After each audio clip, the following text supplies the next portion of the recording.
Welcome to Wealth Wisdom. If you have ambitions to achieve financial success, please leave yes in the comment, and we are here to help you obtain insight and build wealth.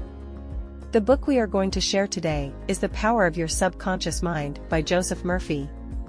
The subconscious mind is prone to suggestion, which you can use to your advantage. Do you remember when you learned to ride a bike? It likely required intense attention and focus from your conscious mind. But after a while, your subconscious probably started to get the hang of things and, pretty soon, riding a bike was a natural, almost automatic task. This is a great example of conscious to unconscious learning, an incredible tool at your disposal. Using it only requires harnessing the power of your subconscious mind through the repetition of positive thoughts. Just take Enrico Caruso, the Italian opera tenor.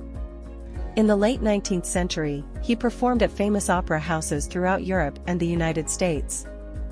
However, he used to suffer throat spasms and would find himself drenched in sweat moments before he was supposed to sing. Why? Well, his mind was filled with negative thoughts. He always imagined the crowd laughing him off the stage or heckling a poor performance. Nonetheless, he got over this stage fright by telling his small me, or conscious mind, to stop interfering with his big me, or subconscious mind. By repeating this meditative practice, he eventually gave his subconscious mind the ability to ignore his fears, freeing up more energy for his powerful voice box. In other words, the subconscious mind is tremendously powerful. In fact, it can absorb and manifest any idea that you suggest to it. For instance, psychologists have done a number of experiments in which a seasoned hypnotist puts his students into a hypnotic state before suggesting to them that they are cats. The students then go on to act the part with total authenticity. Their subconscious minds simply accept whatever their conscious minds believe to be true. Or consider the Scottish surgeon, Dr. James Estale. Between the years 1843 and 1846, he performed some 400 operations, including amputations, well before the development of anesthesia.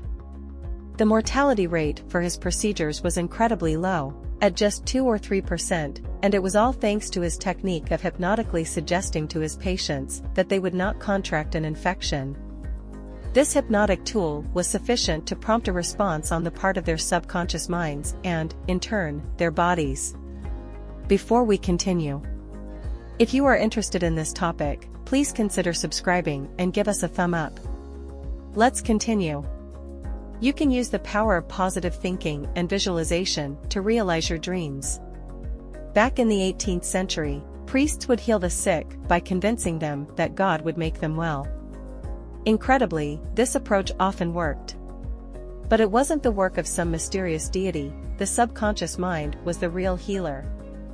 This seemingly supernatural effect can be explained by the fact that positive thoughts give your subconscious the power to heal diseases. For example, after one of the author's relatives developed tuberculosis, the man's son became determined to heal him. He told his father that he bought a cross from a monk who recently visited a healing shrine in Europe, but, in reality, it was just a piece of wood he picked up off the sidewalk. He said that simply touching the cross had already healed countless people. So, his father gripped the object, praying with it in his hand as he fell asleep. The next morning, he was completely healed. In fact, the father was so convinced that he was healed by the cross that nobody ever told him the truth. Breaking this illusion would likely have caused the disease to resurface. In a similar way, simply imagining something you desire can help make it a reality. A good example here comes from the author's teachings at the Church of Divine Science, which became a weekly radio show with millions of listeners. In one segment on this show, the author discussed the mental movie method while advising people on the process of selling their homes. In this method, visualization is used to create and hold a mental image until the subconscious mind makes it real. For a home seller in the example above, the first step was to build confidence that she had set a reasonable price. Then, while in a sleepy state, she would envision celebrating the day the sale finally closed. As she dozed off, keeping this image in her head, her subconscious mind would connect her with the buyer. This process worked so well that a number of listeners sent in letters, thanking the author for helping them sell their homes. Visualization and passion can help you achieve tremendous results. You now know how visualization can help you sell your house, but that's just the beginning. This powerful tool can do much more. It can even help attract money, and, for it to do so, you need only picture your desired result and rely on your subconscious to make it happen. Just take the story of an Australian boy who dreamed of becoming a doctor and a surgeon, despite lacking the money he needed to start on the path toward this dream. Every night for months, before he fell asleep, he would imagine a medical diploma hanging on his wall with his name written on it. Eventually, a doctor who knew the boy saw potential in him and trained him to sterilize instruments, give injections, and eventually paid for his medical school tuition. Another way your subconscious can help you is by overcoming envy, a feeling of inferiority that can obstruct your path to wealth. For example, seeing another person cash a huge check might make you feel envious, but you can easily defeat this response. The solution is to wish greater wealth upon others, which will signal to your subconscious that you deserve the same for yourself. If you instead remain envious, you'll only preclude your own potential affluence. And finally, you can reap tremendous benefits by pairing visualization with passion. For instance, the author knew a young pharmacist who was in love with his work and often dreamed of having his own pharmacy. He focused his mind on conjuring images of himself distributing prescriptions and, one day, began a new job at a major chain store, where he worked with the passion he had always imagined. Eventually, he became the manager and, after 4 years, he had saved enough to open his own pharmacy. Through passion and visualization, he rose through the industry and was able to realize his ambitions. Use your subconscious to guide your choices and attract the kind of partner you want. Did you know that humans spend a full third of our lives asleep? But that's not to say this is all lost time. In fact, lots of things happen while you sleep. Your body restores its energy, heals faster, and digests properly. With your physical body so active during rest, you better believe that your subconscious is working through the night as well, striving to protect you. Incredibly, these intuitive powers of your subconscious can help guide you. Just take one of the author's Church of Divine Science radio show listeners, a woman from Los Angeles. She was offered a job in New York City at double her current salary, but couldn't decide whether or not to take it. In the end, she sought guidance from her subconscious, trusting that the answer would come to her in her sleep. She practiced meditation as she dozed off and the next morning had a strong feeling that she shouldn't take the job. Months later, her choice was validated when the company filed for bankruptcy. Her subconscious mind's intuition had guided her to the correct decision. And that's not all your subconscious can do for you in your sleep. It might even be able to find you your dream partner by simply focusing on the qualities that you desire in a better half. For instance, the author knew a teacher who had 3 ex-husbands, all of whom were passive and weak, despite her attraction to the opposite qualities. What was happening? Her masculine, dominant personality had subconsciously attracted submissive partners. However, by mentally constructing her ideal husband every night, she succeeded in breaking the pattern.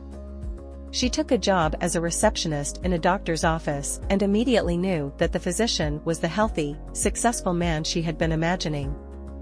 To make a long story short, they got married and had a happy life together. You can choose to be happy and lose the negative thoughts that stand in your way. Just about everyone has known the glee you can experience upon finding a great deal at a flea market or a $20 bill on the street. But we also know that such happiness is fleeting. Luckily, there are ways to get more happiness into your life. It begins by changing your thoughts. In order to be happy, you need to choose happiness. For example, a salesman once asked the author for advice because, despite consistently outperforming his colleagues, he had never received recognition for his work. He blamed this discrepancy on a belief that the sales manager disliked him and therefore treated him poorly. His mind was full of hostility and anger toward his boss, and, eventually, these thoughts began to obstruct his progress. However, he realized that he had the power to choose happiness instead by switching to a positive mindset. He began wishing health and success upon his boss and practiced visualizing his manager congratulating him, going in for a friendly handshake and shooting him a beaming smile. One day, his boss called him up and promoted him to sales manager, giving him a huge raise in the process. The takeaway here is that negative thoughts are highly detrimental and can even prevent you from attaining peace of mind. Just take one of the author's associates, who worked every day until 1 a.m, neglecting his wife and 2 sons and causing himself to suffer from high blood pressure. Why was he such a workaholic? Well, it wasn't immediately clear. But when he dug a little deeper, he found that he felt remorse for not doing right by his deceased brother, who had passed away many years earlier. Because he was racked by such guilt, he was punishing himself by working ceaselessly and preventing himself from seeing his family. To finally end this suffering and heal himself, he first had to forgive himself. Now, he makes plenty of time for his family and works regular hours. Replace fears with positive thoughts to overcome obstacles and stay young. When you were a kid, were you scared of monsters hiding under the bed? If you were, as many children are, you probably remember that feeling of relief when your mom turned on the light, revealing that everything was safe. The truth is, all fears are built upon such false thoughts, and terror can be eased by countering them. Some of the most common fears are of failure and powerlessness. Just take the story of Mr. Jones, who couldn't control his impulse to drink excessively. He would at times remain drunk for 2 weeks on end. His constant failure to quit drinking had left him feeling powerless, and the fear that he would fail again made him give up trying. Finally, only after losing his family did he decide to face these fears. He put himself into a relaxed state and imagined his daughter praising him for getting sober. Through this process, he was able to gradually give up drinking and eventually reunite with his family.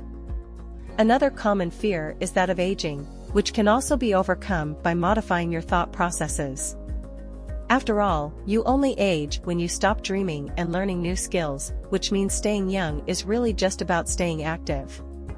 Consider an executive who lived close to the author.